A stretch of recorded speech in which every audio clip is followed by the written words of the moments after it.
Jadi media sosial sekarang lagi rame ngomong soal pemecatan Dokter Terawan. Semua orang ikut komentar, jadi heboh, dan gue kepingin bahas di acara Masuk Pak Eko.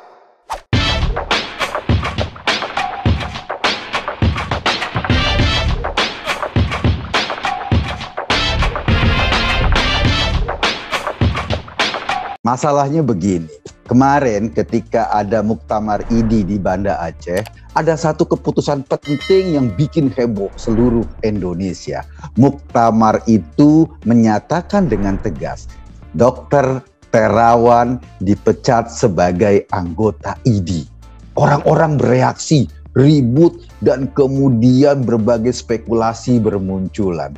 Serunya apa? Serunya bahwa isu pemecatan Dokter Terawan ini dibetot-betot. Ada yang membetot dalam konteks politik, dalam konteks pengusaha obat, bahwa ada pengusaha obat atau mafia obat yang dirugikan oleh Terawan, dibetot tentang agama, bahkan kesana kesini, makin mengaburkan persoalan yang menjadi latar belakang pemecatan ini.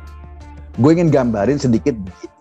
Sebetulnya pemecatan Dokter Terawan itu direkomendasi oleh Majelis Kode Etik Kedokteran yang ada di bawah ID. Jadi pada tahun 2018 keputusan itu sudah diambil oleh MKEK, Majelis Kode Etik Kedokteran. Nah, masalahnya sejak saat itu atau berkali-kali kongres-kongres ini tidak mengambil keputusan yang valid tentang posisi Dokter Terawan ini.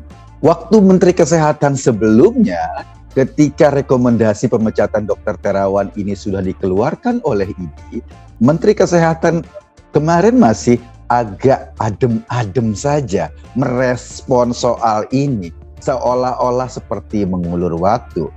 Lantas Dokter Terawan malah diangkat oleh Pak Jokowi sebagai Menteri Kesehatan dan kemudian diganti lagi karena memang dianggap kurang cakap dalam menghandle masalah COVID-19. Konflik Dokter Terawan dan ID ini berlangsung cukup lama. Mau tahu nggak dasar masalahnya? Dasar masalahnya karena metode pengobatan yang diterapkan oleh Dokter Terawan, yaitu metode cuci otak. Maksudnya cuci otak itu ada satu zat yang disuntikkan ke dalam pembuluh darah otak untuk menghindari stroke atau untuk menembus hambatan-hambatan syaraf. Kalau syaraf di otak terhambat ini kan orang bisa kena stroke. Nah, Dokter Terawan punya metode untuk disuntikan dan kemudian menembus hambatan-hambatan syaraf itu. Kabarnya banyak pasien yang sudah mendapat manfaat.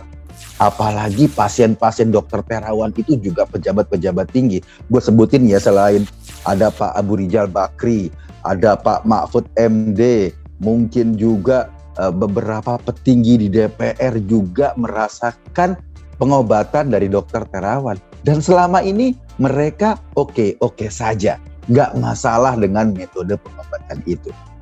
Tapi titik masalahnya bukan soal oke saja kayak gitu. Titik masalahnya adalah dalam dunia kedokteran itu sebuah terapi medis atau sebuah langkah tindakan medis itu penting sebelumnya untuk dilakukan uji klinis. Sama seperti obat-obatan, sebelum obat-obatan itu diedarkan untuk dikonsumsi masyarakat, penting dilakukan serangkaian uji coba. Pertama mungkin uji coba kepada binatang dulu, uji coba pada sekelompok orang, uji coba pada orang yang lebih banyak lagi, orang yang lebih banyak dari berbagai ras, orang yang lebih banyak dari berbagai daerah, sehingga baru sebuah obat dinyatakan layak konsumsi ketika sudah mengikuti atau sudah melewati proses uji kelayakan dan uji klinis yang sangat ketat itu.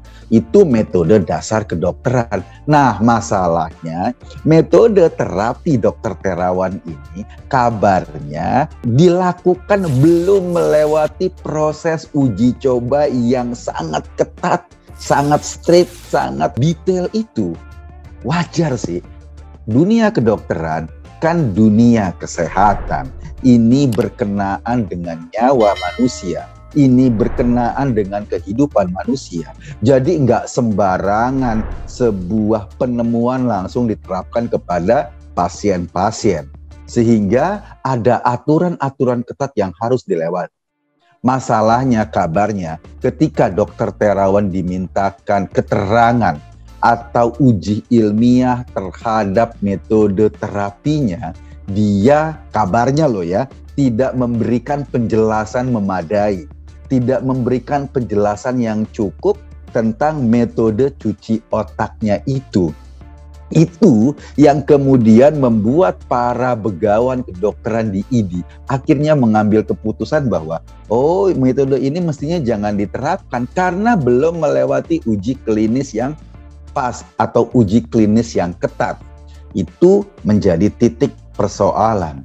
Tapi kan banyak orang yang merasa sembuh. Statement terakhir Pak Mahfud MD mengatakan beliau itu pernah menjadi pasien terapinya Dokter Terawan dan setelah diterapi dia merasa happy, dia merasa oke-oke saja. Begitupun misalnya Pak Hendro Priyono atau Pak Abu Rizal Bakri atau barangkali petinggi-petinggi di DPR lain yang merasa bahwa metode ini cukup ampuh untuk menyelesaikan masalah yang terjadi pada mereka.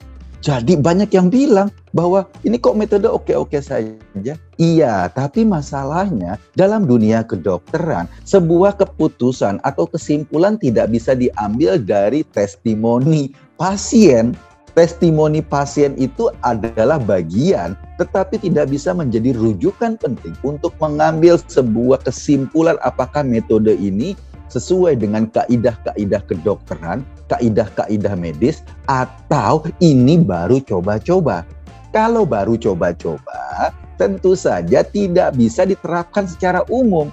Karena kedokteran adalah dunia yang sangat detail dan ketat, maka mestinya sebuah kaidah medis itu bisa digunakan oleh seluruh dokter atau seluruh orang yang punya perangkat tertentu. Bukan hanya bisa dilakukan cuma oleh satu orang. Kalau bisa dilakukan oleh cuma satu orang, hal yang biasanya itu karena ada wangsit turunan, bukan kaidah-kaidah kedokteran. Nah, ketika Dokter Terawan oleh ID dianggap tidak mampu menjelaskan secara ilmiah metodologinya, akhirnya diambil kesimpulan bahwa Dokter Terawan ini dilarang untuk mempraktekkan lagi metode terapinya di masyarakat. Karena itu tadi belum memenuhi kaidah-kaidah ilmiahnya. Tapi masalahnya Dokter Terawan tidak kemudian menjelaskan kepada tim ID. Berikutnya, dia malah ngambil atau katakan Dokter Terawan ini mencoba menjelaskan kaidah metodologinya ketika dia ngambil program doktoral di Universitas Hasanuddin Makassar. Program doktornya disertasinya soal apa? Ya soal ini, soal terapi cuci otak ini, dan dia lulus sebagai seorang doktor. Apakah ini cukup sebagai penjelasan ilmiah bagi para begawan dunia medis? Ini belum cukup. Iya, sebagai sebuah disertasi, mungkin ini adalah usulan menarik. Tetapi ini belum bisa diterapkan. Kenapa? Itu tadi. Karena dia harus melewati serangkaian proses, uji klinis, dan lain-lain.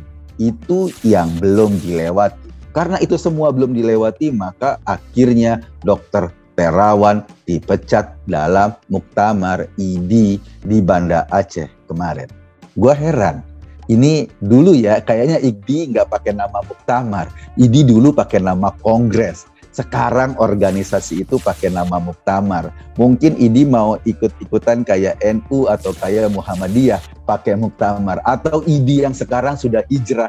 Jadi mereka menggunakan kata muktamar dibanding kata kongres sebelumnya. Tapi oke lah, itu nggak ada hubungannya dengan konteks ini. Yang menarik, ketika Dokter Terawan dikenakan pemecatan oleh ID dengan latar belakang tadi, ada banyak reaksi, ada banyak pendapat dari masyarakat. Ada yang lucu pendapat ini mengkait-kaitkan antara cebong dan kadrun, mengasumsikan ID itu diisi oleh para kadrun dan dokter Terawan ini the part of cebong gitu loh. Gua sih ngelihatnya pendapat ini justru bias ya. Biasnya kenapa? Karena memang problem cebong dan kadrun itu terlalu simplistis kalau kita lekatkan dalam konteks dokter Terawan. Ada problem ilmiah di situ. Ada problem lain yang di luar konteks cebong dan kadrun. Iya sih, kenapa asumsi ini kemudian mengemuka? Karena baru aja kemarin ada dokter yang ditembak Densus 88 karena dia melawan dan dia distigma atau disangkakan sebagai teroris, dan ID menyatakan seperti pembelaannya kepada Dokter Sunardi. Jadi orang wajar melihat ID ini bagian dari gerakan keagamaan atau disusupi oleh orang-orang yang berpikir mirip-mirip seperti itu. Nah, konteks ini yang seringkali membiaskan kita melihat titik persoalan sebenarnya. Kalau gua menilai sebagai seorang dokter, mungkin Pak Terawan ini orang yang kreatif. Dia ingin menyembuhkan pasiennya dengan segala daya dan upaya. Masalahnya dalam dunia kedokteran yang sangat ketat, kreativitas bisa juga jadi mara bahaya, bisa juga jadi senjata makan tuan. Karena apa? Karena nggak bisa bermodalkan kreativitas di dunia kedokteran yang ketat itu. Pak Terawan seperti seorang seniman yang berprofesi di profesi yang menuntut sesuatu untuk sangat ketat dan sangat rigid. Sehingga kreativitas yang dikembangkan oleh Terawan pada akhirnya membuat dunia kedokteran terkaget-kaget dan akhirnya berdampak pada pemecatan dirinya. Sepanjang misalnya, kalau nanti Pak Terawan itu memberikan penjelasan dengan detail, memberikan bukti-bukti ilmiah yang nyata, saya pikir ini akan sangat membantu dunia kedokteran, akan sangat memberikan pengaruh pada dunia kedokteran. Karena pengobatannya misalnya sangat bermanfaat bagi pasien. Tetapi kalau pun itu dianggap bermanfaat oleh beberapa orang pasien, dan ketika Dokter Terawan tidak bisa memberikan penjelasan secara detail, tidak mau mengikuti prosedur ilmiah, pada akhirnya kemampuan pengobatan itu hanya disimpan sendiri, tidak terdistribusi kepada dokter-dokter yang lain. Dan ini sangat bertentangan dengan dunia ilmiah, bahwa sebetulnya yang namanya penemuan dan metodologi itu harus bisa dipertanggungjawabkan agar bisa digunakan atau dikembangkan oleh dokter-dokter lainnya, oleh orang-orang ahli lainnya. Lagi pula kata ID, Dokter Terawan ini bukan ahli saraf, bukan ahli bedah saraf. Dia memang ahli radiologi. Jadi ketika dia melangkah untuk mengobati problem saraf, misalnya dalam konteks penyakit stroke, itu orang bertanya-tanya. Nah, konteks ini yang menurut gue perlu dipahami. Jadi melihat masalah Dokter Terawan ini, kayaknya kejauhan deh. Kalau kita tarik-tarik dalam konteks cebong kadrun, dalam konteks apalagi ketika kita memasukkan unsur-unsur agama. Loh, Dokter Terawan itu Kristen karena itu dipecat, sementara ketua MUI yang sekarang, ketua ID yang sekarang adalah pengurus MUI. Bro, itu kejauhan bro.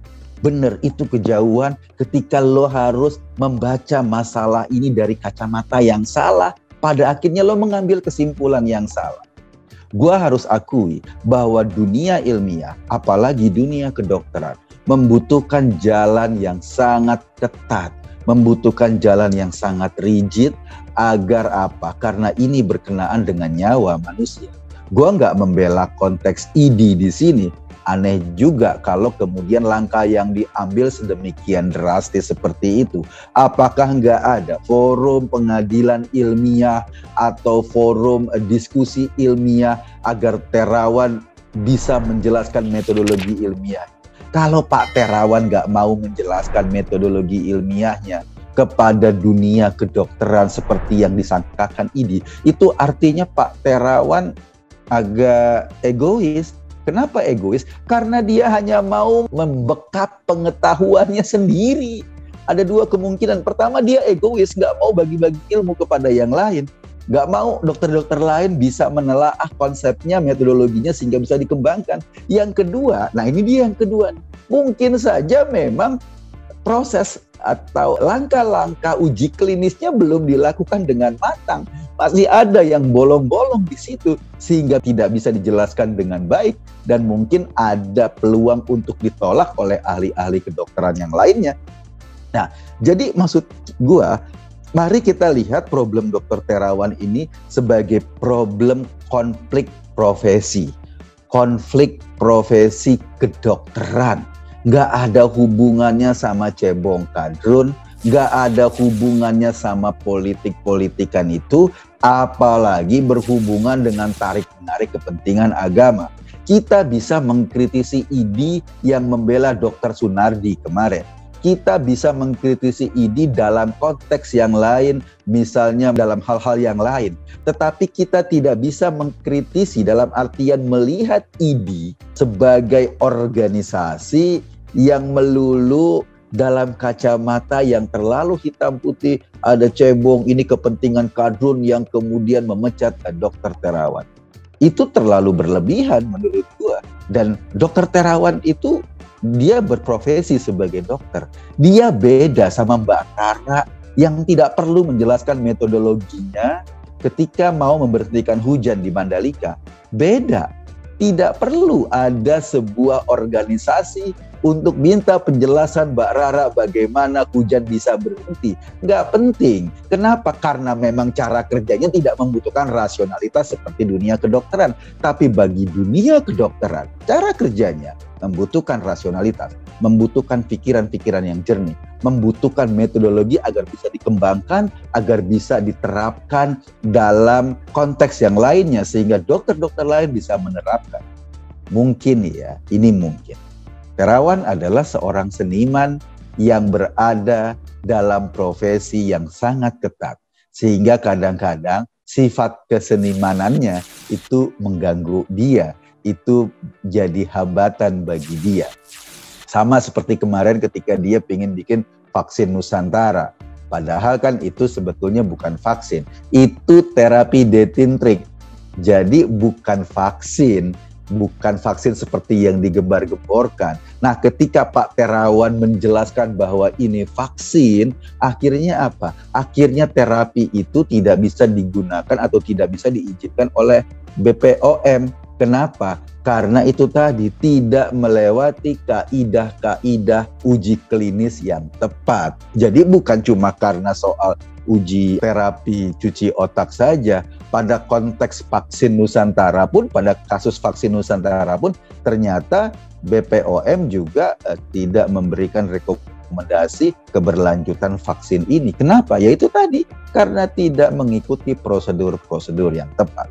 Mungkin ya, saya sih berharap ada perubahan dalam undang-undang itu. Setidaknya ada dua lah organisasi kedokteran. Ada ID, Ikatan Dokter Indonesia, ada IDIP, Ikatan Dokter Indonesia Perjuangan. Mungkin akan jadi keren. Ya, ketuanya Pak Terawan itu. Saya Eko Gun tadi di acara Masuk Pak Eko. Terima kasih.